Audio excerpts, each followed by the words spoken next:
ಅಮ್ಮ, ಅದು ಅತ್ತೆ ಏನಂತಾರೋ ಅಮ್ಮನಿಗೆ ನಾನು ಹೇಳ್ತೀನಿ. ಅತ್ತೆಗೆ ಬರೋದಕ್ಕೆ ಕೇಳು ಅಂದನು ಗಂಡ. ಅಲ್ಲ, ಅದು ಇದ್ದಕ್ಕಿದ್ದಂತೆ ಅಂದರೆ ಹೇಗೆ? ಅತ್ತೆಗೆ ನಿಧಾನವಾಗಿ ಕೇಳು, ಅವಸರ ಏನಿಲ್ಲ ಶ್ವೇತಾ. ಹೊಸ್ಸಲನ್ನು ತವರಿಗೆ ಹೋದರೆ ಮನೇಲಿ ನಾನೊಬ್ಬಳೇ ಆಗ್ತೀನಿ. ನೀನು ಆಗಾಗ ಭಾಮ ಉಳಿದ್ಕೋ ಅಂತ ಅಂದರು. ನಾನು ಹಾಗೆ ಒಂದು ದಿನಕ್ಕೆ ಇದ್ದು ಬರ್ತಿದ್ದೆ. ಈಗ ಮನೇಲಿ ಒಬ್ಬಳೇ ಇರುವ ಬದಲು ಸ್ವಲ್ಪ ದಿನ ಇದ್ದು ಬರ್ತೀನಿ ಅಷ್ಟೇ. ನಿಮ್ಮ ಅತ್ತೆ ಒಪ್ಪಿದ್ರೆ ಮುಂದೆ ಇರುವ ಮಾತು. ಸರಿ ಅಮ್ಮ, ಬೀಸೋ ದೊಣ್ಣೆಯಿಂದ ತಪ್ಪಿಸ್ಕೊಂಡ್ರೆ 1000 ವರ್ಷ ಆಯಸ್ಸು. ಸದ್ಯಕ್ಕೆ ಹ್ಞೂ ಅಂತ ಕರೆದುಕೊಂಡು ಹೋಗೋದೇ ಒಳ್ಳೆಯದು. ನಂತರ ತಮ್ಮ ಕರಣ್ಣ ಮನಸ್ಸು ಬದಲಾಯಿಸಿ ಮೊದಲಿನಂತೆ ನೋಡ್ಕೊ ಅಂತ ಹೇಳಿ ವಾಪಸ್ ಕರೆದುಕೊಂಡು ಬರುವಂತೆ ಏನಾದರೂ ಪ್ಲಾನ್ ಮಾಡಿದ್ರಾಯ್ತು ಎಂದು ಮನದಲ್ಲೇ ಲೆಕ್ಕ ಹಾಕಿದಳು ಮಗಳು ಶ್ವೇತಾ. ಕರಣ್ಗೆ ತನ್ನ ನಿರ್ಧಾರ ತಿಳಿಸಿದ ತಾಯಿ, ಗಂಡ್ಮಕ್ಳು ಕೊನೆವರೆಗೂ ನೋಡ್ಕೋತಾರೆ ಅನ್ನೋದು ಸುಳ್ಳಾಯ್ತು ನೋಡು. ಹೆಣ್ಮಕ್ಳೇ ಆಸರೆ ನಮಗೆ. ಎಷ್ಟೇ ಆದರೂ ಮದುವೆ ಆದಮೇಲೆ ಹೆಂಡತಿ ಹೇಳ್ದಂತೆ ಕೇಳೋರಲ್ವ ನೀವು. ಹೊಸ್ಸಲಾಗೆ ಕಣ್ ತುಂಬಿತ್ತು. ಕರಣ್ ಕೂಡ ಹೋಗಲಿ ಬಿಡು, ಅವರ ಮನಸ್ಸಿನ ನೋವು ಹೊರಗೆ ಹಾಕ್ಲಿ ಅಂತ ಸುಮ್ಮನಿದ್ದ. ಆದರೆ ಮೊಮ್ಮಗಳು ಸಿರಿ ಸುಮ್ಮನಿರ್ದೆ, ಅಜ್ಜಿ ನಿಮ್ಮ ಮಾತನ್ನು ತಾತ ಕೇಳ್ತಾ ಇದ್ರಲ್ವಾ ಅಂದಾಗ, ಸಿರಿ ದೊಡ್ಡವರ ವಿಷಯದಲ್ಲಿ ಮಧ್ಯೆ ಮಾತಾಡಬಾರ್ದು ಎಂದು ತಡೆದಳು ಹೊಸ್ಸಲ. ಕೇಳಿ ಬಿಡು, ನಮ್ಮ ಕಾಲದಲ್ಲಿ ಹಾಗೆಲ್ಲ ಇರಲಿಲ್ಲ ಪುಟ್ಟ. ಗಂಡನ ಜೊತೆ ಮಾತಾಡೋದಕ್ಕೆ ಅವಕಾಶನೇ ಇರಲಿಲ್ಲ. ಅತ್ತೆ ಹೇಳ್ದಂತೆ ಕೇಳ್ಕೊಂಡು ಮನೇಲೇ ಬಿದ್ದಿರಬೇಕಾಗಿತ್ತು. ಓ, ಅದಕ್ಕೆ ನಾನು ಹೇಳ್ದಂತೆ ನನ್ನ ಸೊಸೆ ಕೇಳ್ಕೊಂಡಿರ್ಬೇಕು ಅಂತ ಬಯಸ್ತಾ ಇದ್ದೀರಾ ಅಜ್ಜಿ? ಸಿರಿ ಎಂದು ಕರಣ್ ಗದರಿದ. ಅದು ಯಾಕೆ ಪಪ್ಪ ಕೋಪ ನಿಮಗೆ? ನಿಮ್ಮಮ್ಮನಿಗೆ ಏನು ಅನ್ಬಾರ್ದು. ಆದರೆ ಇಷ್ಟು ವರ್ಷ ನಮ್ಮಮ್ಮ ಇಷ್ಟು ಚೆನ್ನಾಗಿ ನೋಡಿಕೊಂಡ್ರು. ಅಮ್ಮನಿಗೆ ಅಜ್ಜಿ ಬೈತಾರಲ್ಲ, ನನಗೆ ಕೋಪ ಬರಲ್ವ ಮತ್ತೆ? ನನಗೂ ಎಲ್ಲ ಅರ್ಥ ಆಗುತ್ತೆ ಪಪ್ಪ. ನಾನೇನು ಚಿಕ್ಕ ಮಗು ಅಲ್ಲ. ಆಗಿನ ಕಾಲವೇ ಬೇರೆ, ಈಗಿನ ಕಾಲವೇ ಬೇರೆ. ನಿಮ್ಮಮ್ಮ ಓದಿದ್ದು ಎಷ್ಟು? ಆಗ ಓದು ಅಷ್ಟಕ್ಕಷ್ಟೇ. ಹೊರಗೆ ದುಡಿಯುವ ಸಂದರ್ಭ ಇರಲಿಲ್ಲ. ಅದಕ್ಕೆ ಅತ್ತ ಹೇಳ್ದಂತೆ ಕೇಳ್ಕೊಂಡು ಬಿದ್ದಿರ್ತಿದ್ರು. ಆದರೆ ನಮ್ಮಮ್ಮ ಡಬಲ್ ಡಿಗ್ರಿ ಮಾಡಿದ್ದಾರೆ. ಹೊರಗೆ ಹೋಗಿ ದುಡಿಯುವ ಯೋಗ್ಯತೆ, ದುಡಿದ ಅನುಭವ ಎರಡೂ ಇದೆ. ಆದರೂ ಇಷ್ಟು ದಿನ ಅಜ್ಜಿ ಹೇಳ್ದಂತೆ ಕೇಳಲಿಲ್ವಾ? ಆದರೂ ಅಜ್ಜಿ ನೋಡಿ ಹೇಗೆ ಮಾತಾಡ್ತಾರೆ. ಸೊಸೆ ಹೊಸ್ಸಲ ಮಗಳನ್ನು ಕೋಣೆಗೆ ಕರೆದುಕೊಂಡು ಹೋಗಿ ಕೋಣೆಯಲ್ಲಿ ಬಂಧಿಸಿ, ಸಾರಿ ಅತ್ತೆ, ಸಿರಿ ಪರವಾಗಿ ನಾನು ಕ್ಷಮೆ ಕೇಳ್ತೀನಿ. ಆದರೆ ಒಂದು ಮಾತಂತೂ ನಿಜ, ನಿಮ್ಮ ಮಗಳು ಹೇಗೆ ತವರಿಗೆ ಬಂದು ಹೋಗ್ತಾಳೋ ಹಾಗೆ ನನಗೂ ನನ್ನ ತವರಿಗೆ ಹೋಗಿ ಬರುವ ಆಸೆ ಇರಲ್ವಾ? ನಿಮಗೆ ಗೊತ್ತಿರೋದೆ. ಅಣ್ಣ ಅತ್ತೆ ಅವ್ರು ಪಾಡಿಗಿದ್ದಾರೆ. ನನ್ನ ಹಾಗೆ ಅತ್ತೆ ಜೊತೆ ಇಲ್ಲ ಅವರು. ಅಮ್ಮನನ್ನು ನೋಡಿಕೊಳ್ಳಲು ಯಾರೂ ಇಲ್ಲ. ಇಬ್ಬರು ಅಕ್ಕಂದಿರು ಆಗಾಗ ಬಂದು ಸ್ವಲ್ಪ ದಿನ ಇದ್ದೋದ್ರು ಅಮ್ಮ ಚೇತರಿಸ್ಕೊಳ್ಳೋವರೆಗೂ. ಈಗ ಅಪ್ಪನಿಗೆ ಜವಾಬ್ದಾರಿ. ಅಮ್ಮನಿಗೆ ಹೆಚ್ಚು ಕೆಲಸ ಮಾಡೋಕ್ಕಾಗ್ತಿಲ್ಲ. ಅಪ್ಪನ ಸಹಾಯ ಬೇಕೇ ಬೇಕು. ಒಬ್ಬ ಮಗಳಾಗಿ ತಾಯಿಯ ಸೇವೆ ಸ್ವಲ್ಪ ದಿನವಾದರೂ ಮಾಡಿಬಿಡ್ತೀನಿ. ಆಮೇಲೆ ಬೇಕಾದರೆ ಮೊದಲಿನಂತೆ ಮನೆ ಕೆಲಸ ನೋಡ್ಕೊಂಡಿರ್ತೀನಿ ಎಂದು ಕಣ್ಣೀರು ತುಂಬಿಕೊಂಡು ಕೋಣೆಗೆ ಹೋಗಿ ಬಿಕ್ಕಿ ಬಿಕ್ಕಿ ಅತ್ತಳು. ಬಳಿ ಬಂದ ಮಗಳು ತಾಯಿಯ ಕಣ್ಣೀರನ್ನು ಒರೆಸಿದಾಗ ಮಗಳನ್ನು ತಬ್ಬಿಕೊಂಡು ಅತ್ತಳು ಹೊಸ್ಸಲ. ಅಮ್ಮ, ನಿಮ್ಮಿಷ್ಟ, ನನಗೆ ಬೇಸರ ಏನಿಲ್ಲ. ಮಗನ ಸಮವಾಗಿ ಮಗಳನ್ನು ಒಸಿದ್ದೀರ, ಮಗನಷ್ಟೇ ಸಮವಾಗಿ ಆಸ್ತಿಯನ್ನು ಕೊಟ್ಟಿದ್ದೀರಾ ಅಂದಮೇಲೆ ಮಗನಷ್ಟೇ ಜವಾಬ್ದಾರಿ ಮಗಳಿಗೂ ಇರಬೇಕಾದ್ದಲ್ವಾ? ಅಕ್ಕನ ಜೊತೆ ಇರುವುದು ನನಗೇನು ತಪ್ಪು ಅನ್ನಿಸ್ತಿಲ್ಲ. ಕೇವಲ ಮಗ ಸೊಸೆ ಅಷ್ಟೇ ಸೇವೆ ಮಾಡಬೇಕು ಅನ್ನೋ ಕಾಲ ಹೊರಟೋಯ್ತು. ಕರಣ್ಣ ಮಾತು ಶ್ವೇತಾಗೆ ನಾಟಿದ್ದವು. ಮತ್ತೆ ವಾಪಸ್ ಕಳಿಸುವ ಲೆಕ್ಕಾಚಾರ ಎಲ್ಲಿ ಬುಡಮೇಲಾಗುತ್ತದೋ ಅನ್ನೋ ಆತಂಕ ಶುರುವಾಯಿತು ಮಗಳಿಗೆ. ಕೋಣೆಗೆ ಹೋದ ಪತ್ನಿ ಮಗಳನ್ನು ತಬ್ಬಿಕೊಂಡು, ಹೊಸ್ಸಲ, ನಿನ್ನ ಕರ್ತವ್ಯ ನೀನು ಮಾಡಿದೀಯ. ಅತ್ತೆ ಸೇವೆ ಹೇಗೋ ಹಾಗೆ ತಾಯಿ ಸೇವೆ ಕೂಡ ಮುಖ್ಯ. ಸ್ವಲ್ಪ ದಿನ ತವರಲ್ಲಿದ್ದ ಬಾ, ಎಲ್ಲ ಸಂಸಾರದ ಜಂಜಾಟ ಮರೆತು. ಸಿರಿನೂ ಹೋಗದೆ ವರ್ಷದ ಮೇಲಾಯಿತು. ನೀವು ಒಬ್ಬರೇ ಆಗ್ತೀರಾ? ಊಟಕ್ಕೆ ಏನು ಮಾಡ್ಕೋತೀರಾ? ಹೋಟೆಲ್ ಇದ್ದಾವೆ, ನನ್ನ ಬಗ್ಗೆ ಯೋಚನೆ ಮಾಡಬೇಡ. ಮಾವನೂರೇನು ದೂರನ, ತಾಸಿನ ಪ್ರಯಾಣ. ವೀಕೆಂಡ್ಗೆ ಬರ್ತಾ ಇರ್ತೀನಿ. ಥ್ಯಾಂಕ್ಸ್ ಪಪ್ಪ. ಆದರೆ ನಿಮ್ಮಮ್ಮ ಒಳ್ಳೆಯವಳಲ್ಲ. ಸಿರಿ, ಹಾಗೆಲ್ಲ ದೊಡ್ಡವ್ರ ಬಗ್ಗೆ ಮಾತಾಡಬಾರ್ದು. ನೀನು ಸುಮ್ಮನಿರಮ್ಮ. ದೊಡ್ಡವರು ಅಂದರೆ ವಯಸ್ಸಿನಲ್ಲಿ ಅಷ್ಟೇ ದೊಡ್ಡವರಾದ್ರೆ ಆಯ್ತಾ? ಅಷ್ಟೆಲ್ಲ ಮಾತಾಡುವ ಅಜ್ಜಿಗೆ ನಿನ್ನಷ್ಟು ಯೋಚನೆ ಇಲ್ಲ. ತಾನು ಹೋದರೆ ಮಗನ ಊಟಕ್ಕೆ ಏನು ಮಾಡಬೇಕು, ಪಪ್ಪಾಗೆ ಹೊರಗಿನದು ಅಷ್ಟು ಇಷ್ಟ ಆಗಲ್ಲ ಅಂತ ಗೊತ್ತಿಲ್ವಾ ಅಜ್ಜಿಗೆ? ಮಾತು ಜಾಸ್ತಿ ಆಯಿತು ಎಂದು ಕೈ ಎತ್ತಿದ ಹೊಸ್ಸಲನ್ನ ತಡೆದ ಕರಣ್, ಸಿರಿ, ಅಮ್ಮನಿಗೂ ನಾನಿಲ್ಲದಿದ್ದಾಗ ಒಬ್ಬರೇ ಇರಲು ಬೇಸರ ಅಲ್ವಾ? ಹೋಗಿ ಬರಲಿ. ನನಗೂ ಅಮ್ಮ ಮನೇಲಿ ಒಬ್ಬರೇ ಇದ್ದಾರೆ, ಹೇಗಿರ್ತಾರೋ ಅನ್ನೋ ಟೆನ್ಷನ್ ಇರಲ್ಲ. ಮಗನಿಗೆ ಏನೋ ಹೇಳಲು ಕೋಣೆಯ ಬಳಿ ಬಂದ ತಾಯಿಗೆ ಮೊಮ್ಮಗಳ ಮಾತು ಕಿವಿಗೆ ಬಿದ್ದಿತು. ಮನಸ್ಸು ಚಿಂತೆಗೆ ದುಡಿತು. ಅತ್ತ ತಾಯಿ ಹೊರಟ ನಂತರ ವೈಶಾಲಿಗೆ ಫೋನ್ ಮಾಡಿ ನಡೆದ ವಿಷಯವನ್ನು ತಿಳಿಸಿ, ನಾನು ತೆಗೆದುಕೊಂಡ ನಿರ್ಧಾರ ತಪ್ಪೋ ಸರಿಯೋ ತಿಳಿತಾ ಇಲ್ಲ ಅದಕ್ಕೆ. ತಪ್ಪು ನಂದೋ ಅಮ್ಮಂದೋ? ಮನಸ್ಸು ಗೊಂದಲದ ಗೂಡಾಗಿದೆ. ಕರಣ್, ತೀರಾ ಡೀಪಾಗಿ ಯೋಚನೆ ಮಾಡಬೇಡ. ಮಗಳ ಮನೆಯಲ್ಲಿ ಅವರು ಸ್ವಲ್ಪ ದಿನ ಇರಲಿ, ನೋಡೋಣ. ಹೊಸಲನೂ ತವರಿಗೆ ಹೋಗಿ ಬರಲಿ. ಎಲ್ಲರನ್ನೂ ಖುಷಿಯಾಗಿಡೋಕ್ಕೆ ಸಾಧ್ಯ ಇಲ್ಲ ಕರಣ್. ಒಂದು ಪಡೆಯಬೇಕಾದ್ರೆ ಒಂದು ಕಳೆದುಕೊಳ್ಳಲೇಬೇಕು. ಹಾಗಂತ ತಾಯಿನ ದೂರ ಮಾಡುವಂಥ ಅರ್ಥ ಅಲ್ಲ. ಅವರು ಹೊಂದಿಕೊಂಡೋಗಿದ್ದಿದ್ರೆ ಇಂತಹ ಸಮಸ್ಯೆಗಳು ಬರ್ತಾ ಇರಲಿಲ್ಲ. ಏನು ಮಾಡೋದು, ಕೆಲವು ಹಿರಿಯರದು ಹಠದ ಸ್ವಭಾವ. ನಾನು ಹೇಳ್ದಂತೆ ಆಗಬೇಕು ಅನ್ನೋ ಜಾಯಮಾನ. 100 ಕನಸು ಕಟ್ಕೊಂಡು ಮದುವೆ ಆದ ನಿಮ್ಮ ಜೀವನ ಏನಾಗುತ್ತೆ? ಅತ್ತೆ ಇರೋವರೆಗೂ ಸೊಸೆ ಆದವಳು ಜೀತದಳಂತೆ ಬದುಕಬೇಕಾ? ಅತ್ತೆ ಈ ಲೋಕ ಬಿಟ್ಟೋಗೋಷ್ಟರಲ್ಲಿ ಸಂಸಾರದ ಬಂಧನದಲ್ಲಿ ನೊಂದು ತನ್ನ ಆಸೆ ಕನಸುಗಳನ್ನು ಕೊಂದ ಹೆಣ್ಣಿಗೆ ಜೀವನ ಅಂದರೆ ಜಿಗುಪ್ಸೆ ಬಂದ್ಬಿಡುತ್ತೆ. ಮುಂದೇನಿದೆ ಜೀವನದಲ್ಲಿ ಅನ್ನೋ ಹತಾಶೆಯಿಂದ ಹೊಳಗೊಳಗೆ ಕೊರಗ್ತಾಳೆ. ಕೆಲವೊಮ್ಮೆ ಸ್ವಾರ್ಥಿ ಆಗಲೇಬೇಕಾಗುತ್ತೆ ಕರಣ್. ನಮ್ಮ ಮಕ್ಕಳ ಸಂತೋಷಕ್ಕಾದರೂ ಸರಿ, ಅದಕ್ಕೆ ನೋಡೋಣ ಏನೇನಾಗುತ್ತೋ ಅಂತ ಎಂದು ಕರೆ ಸ್ಥಗಿತಗೊಳಿಸಿ ತಿರುಗಿದವನಿಗೆ ವತ್ಸಲ ಕಂಡದ್ದು. ವತ್ಸಲ, ನೀನು ಏನಿದೆಲ್ಲ? ಯಾವುದು ಇದೆಲ್ಲ? ವೈಶಾಲಿ ಅಕ್ಕನ ಪ್ಲಾನಾ? ಕುಡಿಯಲಿ, ನಾ ಮಾತಾಡ್ತೀನಿ. ಕೋಪದಲ್ಲಿ ವತ್ಸಲ ಫೋನ್ ತೆಗೆದುಕೊಂಡಾಗ, ಬೇಡ ವಸು, ನಾನೇನೋ ಸಮಸ್ಯೆ ಇರ್ಕೊಂಡೆ ಅಂತ ಅವಳು ಹೇಳಿದಳು ಅಷ್ಟೇ. ನೀನು ಜಗಳ ಆಡಬೇಡ ಅನ್ನೋಷ್ಟರಲ್ಲಿ ಡಯಲ್ ಮಾಡಿದ ವತ್ಸಲ ಗಂಡನಿಂದ ದೂರ ಹೋದಳು. ಎಲ್ಲಿ ಜಗಳ ಆಡ್ತಾಳೋ ಸಿಟ್ಟಿನಲ್ಲಿ ಇದ್ದಾಳೆ ಎಂದು ಕರಣ್ ವತ್ಸಲಳನ್ನು ಹಿಂಬಾಲಿಸಿದ.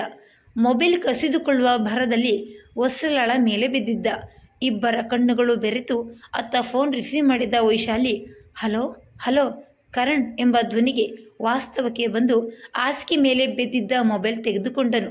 ಅವನ ಕೈಯಿಂದ ಮೊಬೈಲ್ ತೆಗೆದುಕೊಂಡ ವತ್ಸಲ ಥ್ಯಾಂಕ್ಸ್ ಅಕ್ಕ ಅಂದಾಗ ಕರಣ್ ಸಮಾಧಾನದಿಂದ ನಿಟ್ಟುಸಿರನ್ನ ಬಿಟ್ಟನು. ಕರಣ್ನ ನೋಡಿ ವತ್ಸಲ ಹುಬ್ಬು ಹಾರಿಸುತ್ತಾ ಮುಗುಳ್ನಕ್ಕಳು.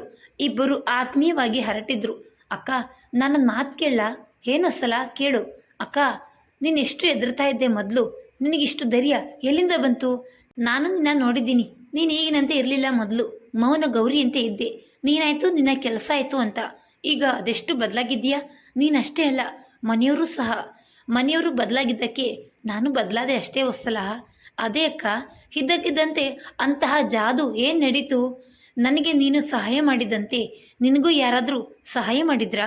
ನಮ್ಮ ಕುಟುಂಬದ ಸದಸ್ಯರ ಬದಲಾವಣೆಗೆ ನನ್ನ ಮಕ್ಕಳೇ ಕಾರಣ ವತ್ಸಲ. ಮಕ್ಕಳ? ಅದೇಗೆ? ಈಗ ಊರಿಗೆ ಹೋಗಲು ಪ್ಯಾಕಿಂಗ್ ಮಾಡ್ಕೊಳ್ಳುವುದನ್ನು ಬಿಟ್ಟು ಆ ಕತೆ ಕೇಳಬೇಕಾ? ಕರಣ್ಣ ಕೇಳು, ಹೇಳ್ತಾನೆ. ಅವನಿಗೇನು ಕೇಳೋದು? ಪರವಾಗಿಲ್ಲ, ನೀವೇ ಹೇಳಿ ಅಕ್ಕ ಪ್ಲೀಸ್. ಕೊಟ್ಟ ಹೆಣ್ಣು ಕುಲಕ್ಕೆ ಹೊರಗೆ. ಏನೇ ಬರಲಿ ಹೊಂದಿಕೊಂಡು ಸಹಿಸಿಕೊಂಡು ಹೋಗು. ಅತ್ತೆ ಮಾವನಲ್ಲಿ ಅಪ್ಪ ಅಮ್ಮನನ್ನ ಕಾಣು ಎಂಬ ಅಪ್ಪ ಅಮ್ಮನ ಬುದ್ಧಿ ಮಾತು ತಲೆಯಲ್ಲಿ ತುಂಬಿಕೊಂಡು ವಿಶ್ವನ ಕೈ ಹಿಡಿದು ಮನೆಗೆ ಬಂದವಳು ನಾನು. ಆದರೆ ಅಲ್ಲಿ ಅಪ್ಪ ಅಮ್ಮನ ಮನೆಯ ಪ್ರೀತಿ ಸ್ವಾತಂತ್ರ್ಯ ಸಿಗಲಿಲ್ಲ. ಕರಣ್ಯಗೆ ಅಮ್ಮನ ಮಾತು ತೆಗೆದಾಗ್ತಾ ಇರಲಿಲ್ವೋ ಹಾಗೆ ವಿಶ್ವ ಕೂಡ ಅವರ ತಂದೆ ತಾಯಿಯ ಮಾತನ್ನು ತೆಗೆದು ಆಗ್ತಿರ್ಲಿಲ್ಲ. ಎಲ್ಲದಕ್ಕೂ ನನ್ನ ಮೇಲೆ ರೇಗುವುದು. ಏನು ಮಾಡಿದ್ರು ತಪ್ಪು, ಯಾರ ಜೊತೆ ಮಾತಾಡಿದ್ರು ಅತ್ತೆ ಮಾವನಿಗೆ ಅನುಮಾನ. ಮನೆ ಹೊರಗಿನ ಕೆಲಸ ಒಳಗಿನ ಕೆಲಸ ಮಾಡಿ ಸಾಕಾಗ್ತಿತ್ತು. ಎಷ್ಟು ದುಡಿದ್ರೂ ಸಹ ಎಲ್ಲಿಯೂ ಫ್ರೆಂಡ್ಸ್ ಜೊತೆಗೆ ಹೋಗುವ ಹಾಗಿರಲಿಲ್ಲ. ಅವಳಿ ಮಕ್ಕಳಾದರೂ ತವರಿನಲ್ಲಿ ಇರೋವರೆಗಷ್ಟೇ ವಿಶ್ರಾಂತಿ. ಕೆಲಸ ಬಿಡಬೇಕು ಅಂದರೂ ಮನೆಯ ಆರ್ಥಿಕ ಪರಿಸ್ಥಿತಿ, ಸ್ವಂತ ಮನೆಯ ಕನಸು, ಮಕ್ಕಳ ಭವಿಷ್ಯಕ್ಕಾಗಿ ಅನಿವಾರ್ಯವಾಗಿ ಕೆಲಸ ಮಾಡಲೇಬೇಕಿತ್ತು. ಕೆಲವೊಮ್ಮೆ ಸತ್ತು ಹೋಗೋಷ್ಟು ಬೇಸರ ಆದರೂ ಮುದ್ದು ಮಕ್ಕಳ ಮುಖ ನೋಡಿ ಸಹಿಸಿಕೊಂಡೆ. ತವರಿಗೆ ಗೊತ್ತಾದರೆ ಗಂಡನ ಮರ್ಯಾದೆ ಹೋಗುತ್ತೆ. ಎರಡು ಕುಟುಂಬಗಳ ನಡುವೆ ಮನಸ್ತಾಪ, ಭಿನ್ನಾಭಿಪ್ರಾಯ ಮೂಡುತ್ತೆ ಅಂತ ಎಲ್ಲ ನೋವನ್ನು ನನ್ನೊಳಗೆ ಇಟ್ಕೊಂಡೆ. ಯಾರಿಗೂ ಕಾಣದೆ ಹಾಕುವ ಕಣ್ಣೀರು ಬೆಳೆಯುತ್ತಿರುವ ಪುಟ್ಟ ನನ್ನ ಮಕ್ಕಳಿಗೆ ಅಷ್ಟೇ ಕಂಡದ್ದು. ಆಗಿನ್ನೂ ವಿಶ್ವನ ಕೆಲಸ ಈಗಿನಂತೆ ದೊಡ್ಡದಿರಲಿಲ್ಲ. ಇಬ್ಬರ ಸಂಬಳದಲ್ಲಿ ತಂಗಿ ಮದುವೆ, ಬಾಣಂತನ ಮಾಡಿ ಒಂದು ಸೈಟ್ ಹಿಡಿದು ಮನೆ ಕಟ್ಟಿಸುವುದೂ ಆಗಿರಲಿಲ್ಲ. ಇದರ ನಡುವೆ ಮಕ್ಕಳು ಹೈಟೆಕ್ ಆಟದ ವಸ್ತುಗಳಿಗೆ ಬೇಡಿಕೆ ಇಟ್ಟಾಗ ಕೊಡಿಸಲಾಗದೆ ಏನೋ ಹೇಳಿ ಸಮಾಧಾನ ಮಾಡ್ತಿದ್ರು. ಪಪ್ಪ, ನನ್ನ ಫ್ರೆಂಡ್ ಕಾರ್ನಲ್ಲೇ ಬರ್ತಾರೆ, ನೀನು ಕಾರ್ ತಗೋ ಅಂತ ಒಂದೇ ಸಮನೆ ಆಟ. ಹೇಗೋ ಏನೋ ಹೇಳಿ ಸಮಾಧಾನ ಮಾಡ್ತಿದ್ದೆ. ಮಕ್ಕಳು ತುಂಬ ಚುರುಕು, ಎಲ್ಲ ಅರ್ಥ ಮಾಡ್ಕೋತಾರೆ. ಸಿರಿ ಥರನೇ ಜೀವಿತ ಪಾರಿಜಾತ ಕೂಡ ಯೋಚನೆ ಮಾಡ್ತಾಯಿದ್ರು. ಆಗಿನ್ನೂ 7ನೇ ಕ್ಲಾಸ್ ಓದ್ತಿದ್ರು. 7ನೇ ತರಗತಿ ಪಬ್ಲಿಕ್ ಎಕ್ಸಾಮ್ ಎಂದು ಮಕ್ಕಳಿಗೆ ಸಲಹೆ ಕೊಡ್ತಿದ್ರು. ಹೀಗೆ ಮಕ್ಕಳಿಗೆ ಓದಿನ ಬಗ್ಗೆ ವಿಶ್ವ ಹೇಳ್ತಾ ಇದ್ರು. ಚೆನ್ನಾಗಿ ಓದಬೇಕು, ಚೆನ್ನಾಗಿ ಅಂಕ ತೆಗಿಬೇಕು, ಆಗ ನಿಮಗೆ ಗೌರವ ಇರುತ್ತೆ. ಪಕ್ಕದ ಮನೆ ಶಾಂತು ನೋಡು, ಬಡವರಿದ್ರು, ಅವಳು ಚೆನ್ನಾಗಿ ಓದಿದ್ದಾಳೆ ಅಂತ ದೊಡ್ಡ ಆಫೀಸರ್ ಬಂದು ಮದುವೆ ಆದ. ಹಾಗೆ ನೀವು ಕೂಡ ಚೆನ್ನಾಗಿ ಓದಿದ್ರೆ ದೊಡ್ಡ ಕಾರು ಬಂಗ್ಲೆ ಇರೋರನ್ನೇ ಮದುವೆ ಆಗ್ಬೋದು. ಹಾಗೆ ಹೀಗೆ ಅಂತ ಹೇಳ್ತಾ ಇದ್ರು ಅತ್ತೆ ಮಾವ. ಅಷ್ಟು ಅಂದಿದ್ದೇ ತಡ ಅಜ್ಜಿ ನಾ ಮದುವೆ ಆಗಲ್ಲ ಅಂತ ಜೀವಿತ, ನಾನಂತೂ ಓದಲ್ಲಪ್ಪ ಅಂತ ಪಾರಿಜಾತ. ಯಾಕೋ ಏನಾಯ್ತು ನಿಮಗೆ? ಮದುವೆ ಆಗೋಕೆ ಇನ್ನೂ ತುಂಬ ಟೈಮ್ ಇದೆ, ಈಗ ಅದರ ಯೋಚನೆ ಯಾಕೆ? ಓದಲ್ಲ ಅಂತ ಯಾಕೆ ಹೇಳ್ತೀರಾ ಅಂತ ಗದರಿದ್ರು. ಪಪ್ಪ ಓದಿದ್ರೆ ತಾನೇ ಜಾಬ್ ಮಾಡಬೇಕು. ಹ್ಞೂ, ಜಾಬ್ ಮಾಡಿದ್ರೆ ಸಂಬಳ ಕೊಡ್ತಾರೆ, ಎಂಜಾಯ್ ಮಾಡ್ಬೋದು. ಆಯಿತು ಪಪ್ಪ, ಓದಿ ಜಾಬ್ ಮಾಡ್ತೀನಿ, ಆದರೆ ಮದುವೆ ಆಗು ಅಂತ ಮಾತ್ರ ಅನ್ಬಾರ್ದು, ಪ್ರಾಮಿಸ್ ಮಾಡು ಅಂದಳು. ವಿಶ್ವ ಶಾಕ್ ಆಗಿ, ಹಾಗೆಲ್ಲ ಮಾತಾಡಬಾರ್ದು, ಈಗ ಅದ್ಯಾಕೆ, ಓದುವ ವಯಸ್ಸು, ಓದಿ. ಆಗಲ್ಲ ಪಪ್ಪ, ಓದ್ ಮುಗಿದ್ಮೇಲೆ ಮದುವೆ ಮಾಡಿದರೆ ಅಮ್ಮನಂತೆ ಜಾಬ್ ಮಾಡಬೇಕು, ಮನೆ ಕೆಲಸನೂ ಮಾಡಬೇಕು. ಅಜ್ಜಿ ಬೈತಾರಲ್ಲ, ನನಗೂ ಹಾಗೆ ನಮ್ಮ ಅತ್ತೆ ಬೈತಾರೆ ಅಲ್ವಾ? ಚಿಕ್ಕ ಮಕ್ಕಳ ಬಾಯಲ್ಲಿ ದೊಡ್ಡ ಮಾತನ್ನು ಕೇಳಿ ಶಾಕ್ ಆದರೂ ಎಲ್ಲರೂ. ಅದ್ಯಾರು ನಿಂಗೆ ಬೈತಾರೆ? ನಿನಗೆ ಅಪ್ಪ ಅಮ್ಮ ಇಲ್ವಾ? ಸುಮ್ಮನೆ ಬಿಟ್ಬಿಡ್ತಾರಾ? ನನ್ನ ಮಗಳಿಗೆ ಯಾಕೆ ಬೈತೀರಾ ಅಂತ ಕೇಳ್ತಾರೆ. ಹೀಗೆ ಓದ್ಕೊಳ್ಳಿ. ಮಾವ ಏನೋ ಸಮಾಧಾನ ಮಾಡಲು ಪ್ರಯತ್ನಿಸಿದ್ರು. ಹಾಗಾದರೆ ತಾತ, ಅಮ್ಮನಿಗೆ ಬೈದಾಗ ಅಪ್ಪ ಅಮ್ಮನಿಗೆ ಬೇಸರ ಆಗಲ್ವಾ? ಅಮ್ಮ ನೀನ್ಯಾಕೆ ಅಜ್ಜಿ ತಾತಂಗೆ ಹೇಳಿಲ್ಲ ಎಂದು ನನ್ನೇ ಪ್ರಶ್ನಿಸಿದ್ರು. ಮಾತಾಡಿದ್ದು ಸಾಕು, ಓದ್ಕೊಳ್ಳಿ ಅಂತ ಗದರಿದ್ರು. ಮಕ್ಕಳ ಮಾತು ಮುಂದುವರೆದಿತ್ತು. ನಾನು ಮಾತ್ರ ಮದುವೆ ಆಗಲ್ಲಪ್ಪ, ಬರೀ ಕೆಲಸ ಮಾಡಬೇಕು, ಬೈಸ್ಕೊಳ್ಬೇಕು, ಮದುವೆ ಆಗದೆ ಇದ್ರೆ ಚೆನ್ನಾಗಿ ಎಂಜಾಯ್ ಮಾಡ್ಬೋದು. ಅಪ್ಪ ಅಮ್ಮ ಏನು ಬೈಯಲ್ಲಲ್ವಾ? ಹೀಗೆ ಸಾಗಿತ್ತು ಮಕ್ಕಳ ಯೋಚನಾ ಲಹರಿ. ಮಕ್ಕಳ ಮಾತು ವಿಶ್ವನ ಮನಸ್ಸಿನ ಮೇಲೆ ಪರಿಣಾಮ ಬೀರಿತು. ಮಕ್ಕಳ ಮಾತನ್ನೇ ಯೋಚನೆ ಮಾಡ್ದ. ಮನೆಯ ಆಗು ಹೋಗುಗಳು ಮಕ್ಕಳ ಮನಸ್ಸಿನ ಮೇಲೆ ಯಾವ ರೀತಿ ಪ್ರಭಾವ ಬೀರ್ತಾ ಇದೆ ಎಂದು ಅರಿವಾಯಿತು. ಸ್ವಲ್ಪ ದಿನಗಳ ನಂತರ ಕೆಲಸಗಳನ್ನು ಇಟ್ಕೊಂಡ. ನನ್ನ ಸಂಬಳವನ್ನು ನನ್ನ ಕೈಯಲ್ಲೇ ಇರೋದಕ್ಕೆ ಬಿಟ್ಟು ಫ್ರೆಂಡ್ಸ್ ಜೊತೆಗೆ ಹೋಗಲು ಪರ್ಮಿಷನ್ ಕೊಟ್ಟರು. ಮಗ ಬದಲಾದ ಮೇಲೆ ಇದ್ದ ಒಬ್ಬ ಮಗನನ್ನು ಎದುರಾಕಿಕೊಳ್ಳದೆ ಅತ್ತೆ ಮಾವ ಕೂಡ ಬದಲಾದರು. ತಮ್ಮ ಕೆಲಸ ತಾವೇ ಮಾಡಿಕೊಂಡು ಆಫೀಸ್ ಕೆಲಸ ಮುಗಿಸ್ ಬಂದ ಮೇಲೆ ರೆಸ್ಟ್ ತಗೋ ಅಂತ ಅನ್ನುವಷ್ಟು ಬದಲಾದರೂ ಅತ್ತೆ ಮಾವ. ಅದು ಆರಂಭದಲ್ಲಿ ಮನಸ್ಫೂರ್ತಿಯಿಂದ ಬಂದಿರಲಿಲ್ಲ ನಿಜ. ವಿಶ್ವ ಮನೆ ಕಟ್ಟಿಸುವಾಗ ನಾನು ಕೂಡಿಟ್ಟ ಸಂಬಳದ ಹಣ, ತವರಿಗೆ ಹೋಗುವಾಗ ಖರ್ಚಿಗೆ ಕೊಟ್ಟ ಹಣದಲ್ಲಿ ಉಳಿಸಿದ್ದು, ಅಪ್ಪ ಅಣ್ಣಂದಿರು ಕೊಟ್ಟ ಹಣ ಉಳಿಸಿಟ್ಟಿದ್ದು ಎಲ್ಲ ವಿಶ್ವನ ಕೈಗಿಟ್ಟು ಬ್ಯಾಂಕ್ನಲ್ಲಿ ಒಡವೆ ಇಟ್ಟು, ನಾನು ಕೆಲಸ ಮಾಡುವ ಬ್ಯಾಂಕಿನಿಂದ ಲೋನ್ ಕೂಡ ಸರಿಯಾದ ಟೈಮ್ಗೆ ಸಿಗುವ ಹಾಗೆ ಮಾಡಿದ ಮೇಲೆ ಅತ್ತೆ ಮನಸ್ಫೂರ್ತಿಯಾಗಿ ಬದಲಾದರು. ಮನೆ ಮುಗಿಯೋಷ್ಟರಲ್ಲಿ ವಿಶ್ವನಿಗೂ ಕೂಡ ಬೇರೆ ಕಂಪನಿಯಲ್ಲಿ MD ಕೆಲಸ ಸಿಕ್ತು. ನಿನಗೆ ಇಷ್ಟ ಇಲ್ಲದೆ ಇದ್ದರೆ ಕೆಲಸ ಬಿಟ್ಬಿಡು ಅಂದರು. ನನಗೂ ದುಡಿದು ಸಾಕಾಗಿತ್ತು. SSLC ಓದ್ತಿರುವ ಮಕ್ಕಳ ಕಡೆ ಗಮನ ಹರಿಸಲು, ಇಬ್ಬರು ಹೆಣ್ಮಕ್ಳಿಗೂ ವೇಳೆ ಕೊಡಲು ಕೆಲಸ ಬಿಡಲು ನಿರ್ಧರಿಸಿದೆ. ಈಗ 4 ವರ್ಷಗಳಿಂದ ಹಾಯಾಗಿದ್ದೀನಿ. ಇಬ್ಬರು ಮಕ್ಕಳು ಮೆಡಿಕಲ್ನೇ ಆಯ್ಕೆ ಮಾಡಿಕೊಂಡು ಓದ್ತಾ ಇದ್ದಾರೆ. ಮೆಡಿಕಲ್ನ 2ನೇ ವರ್ಷ ಈಗ. ಗೊತ್ತಿರೋದೇ ಅಲ್ವಾ ನಿನಗೆ? ಅವರ ಸ್ಕೋರ್ಗೆ ಉಚಿತವಾಗಿ ಸೀಟು ಸಿಕ್ಕಿದ್ದಕ್ಕೆ ಅಂತಹ ಭಾರ ಏನಿಲ್ಲ. ಅಬ್ಬಾ, ಮಕ್ಕಳ ಮಾತು ದೊಡ್ಡವರ ಮನಸ್ಸನ್ನು ಬದಲಾಯಿಸಿ ನಿನ್ನ ಜೀವನ ಒಂದು ಕಷ್ಟದಿಂದ ಹೊರಗೆ ಬಂತು. ನಿಜ ಅಕ್ಕ, ಮಕ್ಕಳಿಗೂ ತಪ್ಪು ಸರಿ ಯಾರ್ದು ಅಂತ ಅರ್ಥ ಆಗುತ್ತೆ. ಜೀವಿತ, ಪಾರಿಜಾತ ನಿನ್ನ ಲೈಫ್ ಸೃಷ್ಟಿ ಮಾಡಿದವರು ಅಕ್ಕ. ವಿಶ್ವಣ್ಣ ಹೇಗಿದ್ರ ಅನ್ನೋ ಅಷ್ಟು ಸಹನೆ ಸಮಾಧಾನ ಮೈಗೂಡಿಸ್ಕೊಂಡಿದ್ದಾರೆ. ಹೀಗೇನಂತಾರೆ ಮಕ್ಕಳು ಮದುವೆ ಬಗ್ಗೆ? ಓದು ಕಂಪ್ಲೀಟ್ ಮುಗಿದ ಮೇಲೆ ಅಜ್ಜಿ ತಾತ ಅಂತಿದ್ದಾರೆ. ಅತ್ತೆ ಮಾವ ಇನ್ನು 2 ವರ್ಷಗಳ ನಂತರ ಮದುವೆ ಮಾಡೋದೆ, ಆಮೇಲೆ ಬೇಕಾದರೆ ಮೆಡಿಕಲ್ ಪ್ರಾಕ್ಟೀಸ್ ಮಾಡಿ ಅಂತಿದ್ದಾರೆ. ಸದ್ಯಕ್ಕೆ ಮದುವೆ ಯೋಚನೆ ಇಲ್ಲದೆ ವಿಶ್ವ ನಾನು ಆರಾಮಾಗಿ ಸಿಕ್ಕ ಟೈಮ್ ಮಕ್ಕಳ ಜೊತೆ ಕಳೀತಾ ಇದ್ದೀವಿ.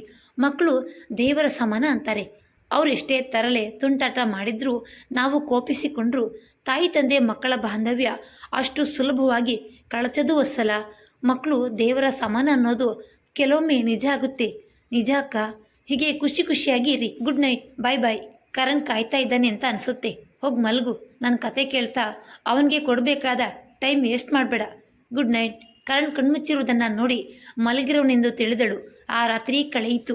ಮರುದಿನ ಬೆಳಿಗ್ಗೆ ಪತ್ನಿಯನ್ನು ತವರಿಗೆ ಕಳಿಸ್ಕೊಟ್ಟು ಶನಿವಾರ ಬರುವುದಾಗಿ ಮರಳಿದ ಕರಣ್ ತನ್ನ ಕೆಲಸಕ್ಕೆ ತೆರಳುವ ಮುನ್ನ ತಾಯಿಗೆ ಫೋನ್ ಮಾಡಿ ಆರೋಗ್ಯವನ್ನು ವಿಚಾರಿಸುವುದನ್ನು ಮರೆಯಲಿಲ್ಲ. ಪತ್ನಿ, ಮಗಳು, ತಾಯಿ ಇಲ್ಲದ ಮನೆಯಲ್ಲಿ ದಿನ ಕಳೆಯೋದೇ ಕಷ್ಟ ಆಗಿತ್ತು ಕರಣ್ಗೆ.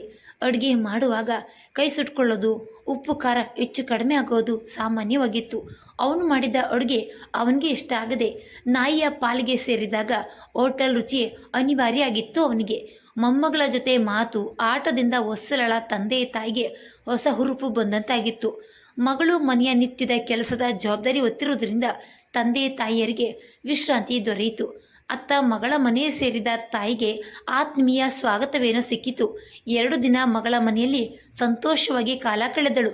ಆದರೆ ಅಜ್ಜಿಯ ಜೊತೆ ಪ್ರೀತಿಯಿಂದ ಹರಟುವಾಗ ಮೊಮ್ಮಗಳು ಅಮ್ಮಮ್ಮ ಇನ್ಮೇಲೆ ಇಲ್ಲೇ ಇರುತ್ತೆ ಅಂದಾಗ ಮಗನ ಕಡೆ ನೋಡಿದಳು.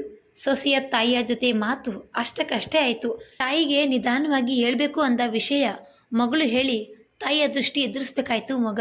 ಮೊದಲೆಲ್ಲ ಮಗಳಿಗೆ ಅತ್ತೆಗೆ ಟಿಫಿನ್ ಮಾಡಿಕೊಟ್ಟು ಬಾಕ್ಸ್ ರೆಡಿ ಮಾಡುವುದನ್ನು ನೋಡಿ ಮಗಳು ಪುಣ್ಯವಂತಳು, ಅತ್ತೆ ಎಷ್ಟು ಚೆನ್ನಾಗಿ ನೋಡ್ಕೊಳ್ಳೋರು ಅಂತ ಖುಷಿಪಟ್ಟಿದ್ದಳು ತಾಯಿ. ಮರುದಿನ ಬೆಳಿಗ್ಗೆ ಹಿಂದಿನಂತೆ ತಡವಾಗಿ ಎದ್ದ ಶ್ವೇತಾ, ಅತ್ತೆ ಟಿಫಿನ್ ರೆಡಿ ಮಾಡಿಲ್ವಾ? ಕೆಲಸದವಳು ತರಕಾರಿ ಕತ್ತರಿಸಿಟ್ಟಿದ್ದಾಳೆ ಅಂದಾಗ ನನಗೆ ಸ್ವಲ್ಪ ಸುಸ್ತು, ನೀನೇ ಮಾಡ್ಕೋ ಶ್ವೇತಾ ಎಂಬ ಮಾತಿಗೆ ಅವಸರದಲ್ಲಿ ಏನೋ ಒಂದು ಎಂಬಂತೆ ಮಾಡಿದಳು. ಹೊರಗೆ ಹೋಟೆಲ್ನಲ್ಲಿ ತಿಂದ್ಕೊಂಡು ಹೋಗೋಣ ಅನ್ನುವುದಕ್ಕೆ ತಾಯಿ ಬೇರೆ ಇರೋದ್ರಿಂದ ಕೋಪದಲ್ಲಿ ಟಿಫಿನ್ ಮಾಡಿದಳು ಶ್ವೇತಾ. ಏನೇ ಇದು ಶ್ವೇತಾ, ನಿಮ್ಮ ಅತ್ತೆದು ತುಂಬ ಜಂಬ, ಸರಿಯಾಗಿ ಮಾತಾಡೋದೇ ಇಲ್ಲ ಅಂದಾಗ ಬೆಳಗಿನ ಕೆಲಸ ತಾನೇ ಮಾಡಬೇಕಾಗಿದ್ದಕ್ಕೆ ಮೊದಲೇ ಕೋಪದಲ್ಲಿ ಇದ್ದ ಮಗಳು, ಅಮ್ಮ ನೀನು ನಿನ್ನ ಸೊಸೆಯ ತಾಯಿ ಬಂದಿದ್ರೆ ಚೆನ್ನಾಗಿ ಮಾತಾಡಿಸ್ತಾ ಇದೆಯಾ ಎಂದು ಹೇಳಿ ಕೆಲಸಕ್ಕೆ ತೆರಳಿದಳು. ಮಧ್ಯಾಹ್ನ ಫೋನ್ ಮಾಡಿದ್ದ ಶ್ವೇತಾ, ಅತ್ತೆಗೆ ಹುಷಾರಿಲ್ಲ, ನೀನೇ ಸ್ವಲ್ಪ ಅನ್ನ ಸಾಂಬಾರು ಮಾಡಿಬಿಡಮ್ಮ ಅಂದಾಗ ಬೇಳೆಕಾಳು ಎಲ್ಲಿದ್ದಾವೆ ಎಂದು ಗೊತ್ತಿಲ್ಲದೆ ಹುಡುಕುತ್ತಾ ಪೇಚಾಡಿ ಕೈ ತಪ್ಪಿ ಬಿದ್ದ ಕಾಳುಗಳ ಡಬ್ಬಿಯನ್ನು ತೆಗೆದು ಕ್ಲೀನ್ ಮಾಡಿ ಅನ್ನ ಸಾಂಬಾರು ಮಾಡುವಲ್ಲಿ ಸಾಕಾಗಿತ್ತು. ಸಂಜೆ ಬಂದ ತಾಯಿಗೆ ಅಮ್ಮ ಹಸುವು, ಅಮ್ಮಮ್ಮ ಮಾಡಿದ ಅನ್ನ ಸಾಂಬಾರು ರುಚಿಯಾಗಿ ಇರಲಿಲ್ಲ, ಕಾಳು ಎಲ್ಲ ಚೆಲ್ಲಿದ್ರು ಅಂದಾಗ ಶ್ವೇತಾನ ತಾಯಿಗೆ ಮುಜುಗರ ಆಗಿತ್ತು. ಅಡುಗೆ ಮನೆ ಕಡೆ ಹೋಗಿಯೇ 2 ವರ್ಷಗಳ ಮೇಲಾಗಿತ್ತು. ಸೊಸೆನೇ ಎಲ್ಲ ಮಾಡಿ ಇದ್ದಲ್ಲಿಗೆ ಊಟ ತಂದು ಬಡಿಸ್ತಾ ಇದ್ದಳು. ಈಗ ರುಚಿಯು ಅಷ್ಟು ಸರಿಯಾಗಿ ಆಗಿಲ್ಲದೆ ಇದ್ದದ್ದು ಊಟ ಮಾಡುವಾಗ ಅವಳ ಗಮನಕ್ಕೂ ಬಂದಿತ್ತು. ಆದರೂ ಮಗಳ ಅತ್ತೆ ಏನು ಅನ್ನದೆ ಊಟ ಮಾಡಿ ಇದ್ದರೆ ಮೊಮ್ಮಗಳು ಊಟದಲ್ಲಿ ಕೈ ತೊಳೆದುಕೊಂಡಿದ್ದಳು. ರೀ, ನನಗೆ ಅಡುಗೆ ಮಾಡೋದಕ್ಕೆ ಆಗ್ತಿಲ್ಲ, ರಾತ್ರಿ ಊಟಕ್ಕೆ ಪಾರ್ಸಲ್ ತರಿಸಿ ಅಂದಾಗ ತನ್ನ ಮನೆಯ ನೆನಪಾಗಿತ್ತು ತಾಯಿಗೆ.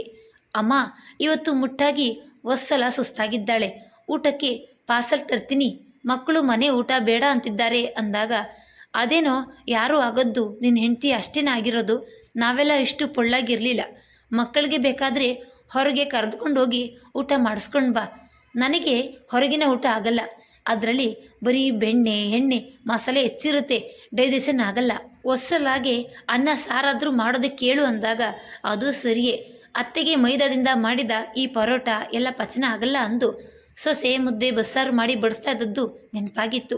ಅಳಿಯ ಊಟ ಪಾರ್ಸಲ್ ತಂದಾಗ ಎಲ್ಲರ ಜೊತೆ ಬಾಯಿ ರುಚಿಗೆ ತಿಂದ್ಬಿಟ್ಟಳು. ಆದರೆ ರಾತ್ರಿ ಇಡೀ ಸರಿಯಾಗಿ ಪಚನವಾಗದೆ, ಎದೆಯಲ್ಲಿ ನಿಂತಂತಾಗಿ ಮಲಗಲೂ ಆಗದೆ, ಕುಳಿತುಕೊಳ್ಳಲೂ ಆಗದೆ ಒದ್ದಾಡಿದಳು. ನೋಡು ಶ್ವೇತಾ, 4 ದಿನ ಬಿಟ್ಟು ತಿಂಗಳಾದರೂ ನಿಮ್ಮ ತಾಯಿ ಇರಲಿ, ಆದರೆ ಇಲ್ಲೇ ಪರ್ಮನೆಂಟ್ ಆಗಿ ನಿಮ್ಮ ತಾಯಿ ಇರೋದು ನನಗೆ ಇಷ್ಟ ಇಲ್ಲ. ಅವರು ಮನೆ ಯಜಮಾನಿ ಥರ ಕುಳಿತಿರುವಾಗ ನಾನು ಕೆಲಸ ಮಾಡಲು ಆಗಲ್ಲ ಎಂದು ಕಡ್ಡಿ ತುಂಡು ಮಾಡಿದಂತೆ ಹೇಳಿದ್ರು ಶ್ವೇತಾನ ಅತ್ತೆ. ಮರುದಿನ ಬೆಳಿಗ್ಗೆ ನಿದ್ದೆ ಇಲ್ಲದೆ ಮೈ ಭಾರ ತಲೆ ಭಾರ ಅನಿಸಿದಾಗ ಮಗಳಿಗೆ ಹೇಳಿ ಯಾವುದಾದ್ರೂ ಮಾತ್ರೆ ಕೇಳಬೇಕು ಮಗಳಿಗೆ ಅಂದ್ಕೊಂಡು ಕೋಣೆಯಿಂದ ಬಂದ ತಾಯಿಯನ್ನು ನೋಡಿ, ಏನಮ್ಮ ನೀನು ಇಷ್ಟೊತ್ತು ಮಲ್ಗೋದ, ಮಗಳು ಕೆಲಸಕ್ಕೆ ಹೋಗ್ತಾಳೆ ಅಂತ ಸ್ವಲ್ಪ ಆದರೂ ಎಲ್ಪ್ ಮಾಡಬೇಕು ಅಂತ ಅನಿಸೋದೇ ಇಲ್ವಾ ಅಂದಾಗ ಹೇಳಬೇಕೆಂದ ಮಾತು ತಾಯಿಯ ಗಂಟಲಲ್ಲೇ ಉಳಿಯಿತು. ಕೆಲಸದವಳು ಕತ್ತರಿಸಿಟ್ಟ ತರಕಾರಿಯಿಂದ ತಾನೇ ಪಲಾವ್ ಮಾಡಿ ಸ್ನಾನ ಮುಗಿಸಿ ಬರೋಷ್ಟರಲ್ಲಿ ಮಗಳು ಟಿಫಿನ್ ಮುಗಿಸಿದ್ದನ್ನು ನೋಡಿ, ಹೋಗ್ಲಿ ಬಿಡು ಕೆಲಸಕ್ಕೆ ಹೋಗುವ ಅವಸರ ಅಂದ್ಕೊಂಡು ಶ್ವೇತಾ ಬರುವಾಗ ಮಾತ್ರೆ ತಗೊಂಡು ಬಾ, ಡೈಜೆಷನ್ ಆಗ್ತಾಯಿಲ್ಲ ಯಾಕೋ ಅಂದಾಗ ತಿಂದದ್ದು ಕರಗೋಷ್ಟು ಕೆಲಸ ಮಾಡದೇ ಇದ್ದರೆ ಡೈಜೆಷನ್ ಹೇಗಾಗಬೇಕು ಅಂದ ಮಗಳ ಅತ್ತೆಯ ನುಡಿ ಹೃದಯಕ್ಕೆ ನಾಟಿತ್ತು. ಅದಾವುದು ಕೇಳಿಸೇ ಇಲ್ಲ ಅನ್ನುವಂತೆ ಶ್ವೇತಾ, ಅಮ್ಮ ಡೈಜೆಷನ್ ಆಗಲ್ಲ ಅಂದಮೇಲೆ ಊಟ ಕಡಿಮೆ ಮಾಡಬೇಕಿತ್ತು, ಅದನ್ನು ಬಿಟ್ಟು ಬಾಯಿಗೆ ರುಚಿ ಅಂತ ಈಗ ತಿಂದು ಕಷ್ಟ ಅನುಭವಿಸೋದು ಸರಿ, ಸಂಜೆ ಬರುವಾಗ ಮಾತ್ರೆ ತರ್ತೀನಿ ಅಂದು ಹೋದವಳು, ಅಮ್ಮ ನೀನು ಟಿಫಿನ್ ಮಾಡು ಅನ್ನೋ ಒಂದು ಮಾತು ಆಡದೆ ಇರೋದು ನೋಡಿ ತಾನೊಬ್ಳೆ ಹೇಗೆ ಬಡಿಸ್ಕೊಂಡು ತಿನ್ನಲಿ ಏನಾದರೂ ಅಂದರೆ ಅಂದು ಹಿಂದೇಟು ಹಾಕಿದವಳಿಗೆ ತನ್ನ ಸೊಸೆ ನೆನಪಾಗಿದ್ದಳು. ಅದೇನೇ ಹೊಸಲ ನಾನು ಇನ್ನೊಂದು ಪೂರಿ ತಿನ್ನಬೇಕು ಅಂದರೂ ಸಾಕು ಅತ್ತೆ ಅಂತೀಯ, ನನ್ನ ಹೊಟ್ಟೆ ನನ್ನ ಮಗನ ದುಡಿಮೆ ಅಂದರೂ ಸಹ ಅತ್ತೆ ಗೋಧಿ ಮೈದಾ ಬೇಗ ಡೈಜೆಷನ್ ಆಗಲ್ಲ ಬೇಡ ಅತ್ತೆ ಅಂದು ತಾನು ಬೈಸ್ಕೊಂಡಿರ್ತಿದ್ದ ಸೊಸೆ ನೆನಪಾಗಿದ್ದಳು. ಅಕ್ಕನಿಗೆ ಫೋನ್ ಮಾಡಿದ ಕರಣ್ ತಾಯಿಯ ಆರೋಗ್ಯದ ಬಗ್ಗೆ ವಿಚಾರಿಸಿದನು. ಬೆಳಗ್ಗೆ ಹೊಟ್ಟೆ ನೋವು ತೇಗು ಕಣೆ, ರಾತ್ರಿ ಊಟ ಡೈಜೆಷನ್ ಆಗ್ತಿಲ್ಲ ಅಂತಿದ್ರು ಕರಣ್. ಸಂಜೆ ಹೋಗುವಾಗ ಮಾತ್ರೆ ತಗೊಂಡೋಗ್ಬೇಕು. ಮಗನಾಗಿ ನೀನು ಜವಾಬ್ದಾರಿ ನೋಡ್ಕೊಳ್ಳೋದು ಬಿಟ್ಟು ನನಗೆ ಜವಾಬ್ದಾರಿ ವಹಿಸ್ತೆ. ನನ್ನ ಅತ್ತೆ ನೋಡಿದರೆ ಅಮ್ಮ ಇಲ್ಲಿ ಇರಲು ಒಪ್ತಿಲ್ಲ. ಏನು ಮಾಡಬೇಕು? ನನ್ನ ಕಷ್ಟ ಅರ್ಥ ಆಗಲ್ವಾ ನಿನಗೆ? ಅಕ್ಕ, ಒಂದು ಮಾತು ಸ್ಪಷ್ಟವಾಗಿ ಹೇಳ್ತೀನಿ, ಸರಿಯಾಗಿ ಕೇಳಿಸ್ಕೊ. ಅಮ್ಮನ ಅಲ್ಲೇ ಬಿಡುವ ಉದ್ದೇಶ ನನಗಿಲ್ಲ. ಅಮ್ಮ ಒಪ್ಪಿದರೆ ಹೀಗಲೇ ಕರ್ಕೊಂಡು ಬರಲು ಸಿದ್ಧ. ಆದರೆ ನಾವೇನೇ ಹೇಳಿದರೂ ಅಮ್ಮ ಅರ್ಥ ಮಾಡ್ಕೊಳ್ತಿಲ್ಲ. ನೀನಾದರೂ ಸ್ವಲ್ಪ ತಿಳಿಸಿ ಹೇಳು. ಸರಿ ಕರಣ್. ಅಮ್ಮ ಅತ್ತೆ ನಡುವೆ ಮನೆ ಅಡುಗೆಯ ಕೆಲಸದ ಭಾರ ನನ್ನ ತಲೆಗೆ ಬಿದ್ದಿದೆ. ಅಮ್ಮ ನೋಡಿದರೆ ತನ್ನ ಮನೆಯಲ್ಲಿದ್ದಂತೆ ಆರಾಮಾಗಿರ್ತಾರೆ. ಅತ್ತೆ ನಾನೇಕೆ ಕೆಲಸ ಮಾಡಲಿ ಅಂತ ಹಠ. ನಾನೇ ಮಾಡಬೇಕಿದೆ ಈಗ. ಮೊದಲಾದರೆ ಅತ್ತೆನೇ ಟಿಫಿನ್ ರೆಡಿ ಮಾಡಿ ಲಂಚ್ ಬಾಕ್ಸ್ ಕೂಡ ರೆಡಿ ಮಾಡಿ ಇಡ್ತಿದ್ರು. ಅದೃಷ್ಟವಂತೆ ಅಕ್ಕ ನೀನು. ಒಂದ್ಸಲ ಕೆಲಸಕ್ಕೆ ಹೋಗುವಾಗ ಅಮ್ಮ ಯಾವತ್ತಾದರೂ ಅಡುಗೆ ಮಾಡೋದಿರಲಿ ಬಾಕ್ಸ್ ರೆಡಿ ಮಾಡಿ ಇಟ್ಟಿದ್ದಾದ್ರು ನೋಡಿದ್ಯಾ? ಹೋಗಲಿ ಬಿಡು, ಹಳೆದೆಲ್ಲ ಯಾಕೆ ಎತ್ಕೋದು? ಅಮ್ಮನ್ನ ಕೇಳಿ ನೋಡು, ನಾನು ಕರೆಯಲು ಬರ್ತೀನಿ. ಬಾಯ್ ಬಾಯ್. ಶ್ವೇತಾಗೆ ತನ್ನ ತಪ್ಪಿನ ಅರಿವಾಗಿತ್ತು. ವತ್ಸಲ ಕೂಡ ನನ್ನಾಗಿ ಹೆಣ್ಣು ಅಂತ ಯೋಚನೆ ಮಾಡಿದೆ. ಅಮ್ಮನಿಗೆ ತಿಳಿಸಿ ಹೇಳದೆ ನಾನು ಅಮ್ಮನ ಪರವಾಗಿ ಮಾತಾಡಿ ತಪ್ಪು ಮಾಡಿದೆ. ಒಂದೆರಡು ದಿನ ಅತ್ತೆ ಅಡುಗೆ ಮಾಡಲಿಲ್ಲ ಅಂದರೆ ನನಗದೆಷ್ಟು ಭಾರ ಆಗುತ್ತೆ. ಆದರೆ ವತ್ಸಲ ಸಹಿಸಿಕೊಂಡದ್ದು ಅರ್ಥ ಮಾಡ್ಕೊಳ್ಳಿಲ್ಲ. ಕರಣ್ ಹೇಳಿದಂತೆ ನಾನೇ ಅಮ್ಮನಿಗೆ ತಿಳಿಸಿ ಹೇಳಬೇಕು ಎಂದು ಮನದಲ್ಲೇ ನಿರ್ಧರಿಸಿದಳು ಶ್ವೇತಾ. ಮಧ್ಯಾಹ್ನ ಫೋನ್ ಮಾಡಿ ಆರೋಗ್ಯ ಹೇಗಿದೆ ಎಂದು ವಿಚಾರಿಸ್ಕೊಂಡ ಶ್ವೇತಾ, ಅಮ್ಮ ಇನ್ನೂ ತ್ರಾಸಾಗಿದ್ದರೆ ಹೆಚ್ಚು ಊಟ ಮಾಡಬೇಡ, ಬೇಕಾದರೆ ಊಟ ಬಿಟ್ಟು ಸ್ವಲ್ಪ ಹಣ್ಣು ತಿಂದಿರು, ಸಂಜೆ ಮಾತ್ರೆ ತರ್ತೀನಿ. ಮೊದಲೇ ನಿನಗಾಗಲ್ಲ ಅನ್ನೋದು ನೆನಪಿಗೆ ಬಂದಿದ್ರೆ ತಿನ್ನೋದಕ್ಕೆ ಬಿಡ್ತಿರ್ಲಿಲ್ಲ. ನೋಡೀಗ ಕಷ್ಟಪಡ್ತಿರೋದು. ಅಂದರೆ ಏನೇ ನಿನ್ನ ಮಾತಿನ ಅರ್ಥ? ನಾನೊಬ್ಳೆ ತಿಂದಿದ್ದೀನಿ ಅನ್ನೋ ಹಾಗಿದೆ ನಿನ್ನ ಮಾತು. ಅಮ್ಮ ಕೋಪ ಮಾಡ್ಕೋಬೇಡ, ಅರ್ಥ ಮಾಡ್ಕೋ. ಬಾಯಿ ರುಚಿಗೆ ಅಂತ ಡೈಜೆಷನ್ ಆಗದೆ ಇರೋದನ್ನು ತಿಂದು ಒದ್ದಾಡೋದಕ್ಕಿಂತ ತಿನ್ನದೇ ಇರೋದೇ ಒಳ್ಳೆಯದು. ನಮ್ಮ ಅತ್ತೆ ನೋಡು, ತಮ್ಮ ಆರೋಗ್ಯ ಹೇಗೆ ನೋಡ್ಕೋತಾರೆ. ನಿಮಗಿಂತ 5-6 ವರ್ಷ ದೊಡ್ಡವರು. ಆದರೂ ನಾವೇನೇ ಹೊರಗಿನ ತಂದರೂ ತಿನ್ನೋದಿಲ್ಲ. ವೀಕೆಂಡ್ ಅಂತ ನಾವು ಹೊರಗೆ ಸುತ್ತಾಡೋದು ತಿನ್ನೋದು ಕಾಯಂ. ಅವರು ಅದೆಲ್ಲದರಿಂದ ದೂರ. ಒಂದೆರಡು ಚಪಾತಿ ಅಥವಾ ಮುದ್ದೆ ಇದ್ದರೆ ಸಾಕು ಅವರಿಗೆ ಮನೇಲಿ. ನೀವು ಹೋಗಿ ಬನ್ನಿ ಅಂತ ನಮ್ಮನ್ನು ಕಳಿಸ್ಕೊಡ್ತಾರೆ.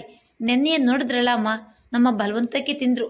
ಸರಿ, ಬೇಗ ಬರೋದಕ್ಕೆ ಪ್ರಯತ್ನಿಸ್ತೀನಿ ಅಂತ ಹೇಳಿ ಫೋನ್ ಇಟ್ಟು ಕೆಲಸದವಳಿಗೆ ಫೋನ್ ಮಾಡಿ ಅಮ್ಮನಿಗೆ ಹಣ್ಣಿನ ಜ್ಯೂಸ್ ಮಾಡಿಕೊಡಲು ಹೇಳಿದ್ದಳು. ಕೆಲಸದವಳು ಮಾಡಿಕೊಟ್ಟ ಜ್ಯೂಸ್ ಕುಡಿತಾ ಸೊಸೆ ಒಸ್ಸಲ ನೆನಪಾಗಿದ್ದಳು. ನನಗೆ ಹೊರಗಿನ ಅಡುಗೆ ಹಾಗೆ ಬರಲ್ಲ. ಮನೆಯಲ್ಲಿ ನಾನು ಒಂಟಿ ಆಗ್ತೀನಿ ಅಂತ ಮಗ ಸೊಸೆಯನ್ನು ತನ್ನ ಕಂಟ್ರೋಲ್ನಲ್ಲಿ ಇಟ್ಕೊಂಡು ಅವರಿಬ್ಬರ ಸುತ್ತಾಟ ಸಂತೋಷಕ್ಕೆ ಅಡ್ಡಿ ಆದ್ನೆ ಎಂದು ತನ್ನನ್ನು ತಾನೇ ಪ್ರಶ್ನಿಸಿಕೊಂಡಳು. ಸಂಜೆ ತಾಯಿಗೆ ಮಾತ್ರೆ ತಂದು ಕೊಟ್ಟ ಶ್ವೇತಾ ತಾಯಿಯನ್ನು ವಾಕ್ಯ ಕರೆದುಕೊಂಡು ಹೋದಳು. ತಾಯಿ ಮಗಳಿಬ್ರು ಸಂತೋಷವಾಗಿ ಹರಟುತ್ತಾ ಹೆಜ್ಜೆ ಹಾಕಿದ್ರು. ಇದೇ ಸರಿಯಾದ ಸಮಯ ಎಂದು ಗಾರ್ಡನ್ನ ಒಂದು ಬೆಂಚಿನ ಮೇಲೆ ಕುಳಿತು ವಿಷಯ ಪ್ರಸ್ತಾಪಿಸಿದಳು ಶ್ವೇತಾ. ಅಮ್ಮ, ನಿನ್ನ ಹತ್ರ ಒಂದು ವಿಷಯ ಮಾತಾಡಬೇಕಿತ್ತು. ಕೊಟ್ಟ ಹೆಣ್ಣು ಕುಲಕ್ಕೆ ಹೊರಗು ಅನ್ನೋ ಮಾತಿದೆ. ಮದುವೆ ಆದ ಮೇಲೆ ಹೆಣ್ಣಿಗೆ ತಾಯಿಗಿಂತ ಅತ್ತೆನೇ ಮುಖ್ಯ. ಅತ್ತೆಗೂ ಅಷ್ಟೇ. ಮಗಳ ಮನೆಯ ಮೃಷ್ಟಾನ್ನದ ಸ್ವತಂತ್ರ ಇಲ್ಲದ ಬದುಕಿಗಿಂತ ಮಗನ ಮನೆಯ ತಂಗಳು ಆದರೂ ಸರಿ ಸ್ವತಂತ್ರದ ಜೀವನ ಇಷ್ಟ.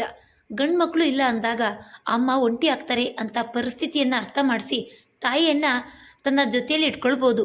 ಆದರೆ ಮಗ ಇದ್ದಾಗಲೂ ತನ್ನ ತಾಯಿ ತನ್ನ ಬಳಿ ಇರಬೇಕು ಅಂದರೆ ಅತ್ತೆ ಒಪ್ಪಬೇಕಲ್ಲ. ಗೊತ್ತಾಯ್ತು ಶ್ವೇತಾ, ನಾಳೆನೇ ನನ್ನ ಮನೆಗೆ ಹೋಗ್ತೀನಿ. ಅಮ್ಮ, ಹೋಗೋದು ಮುಖ್ಯ ಅಲ್ಲ, ಹೊಂದ್ಕೊಂಡು ಬಾಳೋದು ಮುಖ್ಯ. ಇಷ್ಟು ವರ್ಷ ನಾನು ಏನೂ ಹೇಳಿಲ್ಲ, ನೀವೂ ಅರ್ಥ ಮಾಡ್ಕೊಳ್ಳಿಲ್ಲ.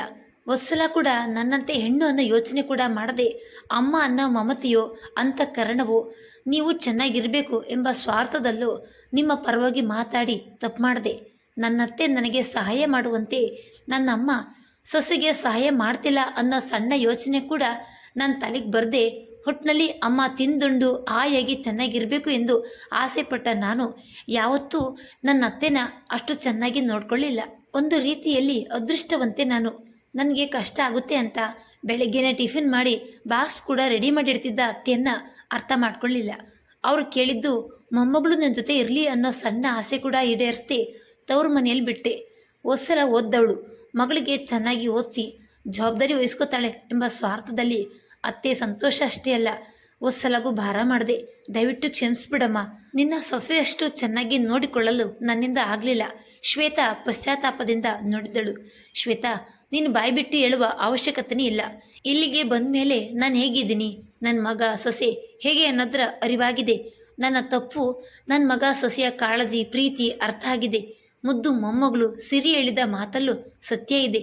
ನಾನೇ ಈ ವಿಷಯ ನಿನ್ನ ಬಳಿ ಮಾತಾಡಬೇಕು ಅಂತ ಅಂದ್ಕೊಂಡಿದ್ದೆ. ಇನ್ನಾದರೂ ಅತ್ತೆಯನ್ನು ಚೆನ್ನಾಗಿ ನೋಡ್ಕೊ. ನಾನು ನನ್ನ ಸೊಸೆಗೆ ತಾಯಿಯಾಗಿ ನೋಡ್ಕೋತೀನಿ. ತಾಯಿ ಮಗಳ ಕಣ್ಣುಗಳು ಸೇರಿದ್ದವು. ತಮ್ಮ ತಮ್ಮ ತಪ್ಪು ಅರ್ಥ ಮಾಡಿಕೊಂಡು ಕಂಬನಿ ಸುರಿಸಿದ್ದವು. ಇಬ್ಬರು ಆಲಿಂಗನದಲ್ಲಿ ಕಂಬನಿ ಜಾರಿತ್ತು. ಬಂದು ಕರ್ಕೊಂಡು ಹೋಗು ಎಂದು ಮಗನಿಗೆ ಫೋನ್ ಮಾಡಿದ ಕೂಡಲೇ ಕರಣ್ ಆಫೀಸ್ಗೆ ರಜೆ ಹಾಕಿ ರಾತ್ರಿ ಬಸ್ ಹತ್ತಿದ್ದ ತಾಯಿಯನ್ನ ನೋಡಲು. ಆದ್ರೆ ನಾನು ಬರ್ತಿರುವ ವಿಷಯ ಹೊಸಲಳಿಗೆ ಹೇಳ್ಬಿಡ ಅನ್ನಲು ಕಾರಣ ಏನು ಎಂಬುದು ತಿಳಿಯದಾಗಿತ್ತು. ಶ್ವೇತಾ ಕೂಡ ರಜೆ ಹಾಕಿ ತಮ್ಮನ ಇಷ್ಟದ ರುಚಿ ಸಿದ್ಧಪಡಿಸಿದಳು. ಸೊಸೆಯ ಅತ್ತೆ ತನ್ನ ಮನೆಗೆ ವಾಪಸ್ ಆಗ್ತಿರುವ ವಿಷಯ ತಿಳಿದು ಅತ್ತೆ ಸಂತೋಷಪಟ್ಟಳು. ಹಾಗೆ ತನ್ನ ವರ್ತನೆಗೆ ಕ್ಷಮೆ ಕೇಳುತ್ತಾ, ಮಗಳನ್ನ ನೋಡಲು ಯಾವಾಗಲಾದರೂ ಬನ್ನಿ, ಎಷ್ಟು ದಿನ ಬೇಕಾದರೂ ಉಳಿಯಿರಿ, ಆದರೆ ಸೊಸೆಯ ಮೇಲೆ ಆರೋಪ ಮಾಡಿ ಇಲ್ಲಿರುವುದು ನನಗಿಡಿಸ್ತಿಲ್ಲ. ನಾನು ಒಂದು ಹೆಣ್ಣು, ಅತ್ತೆಯ ಕೈಯಲ್ಲಿ ನರಳಿ ನಲುಗಿ ಬಂದವಳೆ. ಅದಕ್ಕೆ ನನ್ನ ಸೊಸೆ ಚೆನ್ನಾಗಿರಲಿ, ನನ್ನಾಗಿ ಇರಬಾರ್ದು ಅಂತ ಬಯಸಿ ನನ್ನ ಕೈಲಾದಷ್ಟು ಸಹಾಯ ಮಾಡ್ತೀನಿ. ನನಗೂ ಇಬ್ಬರು ಹೆಣ್ಮಕ್ಳಿದ್ದಾರೆ.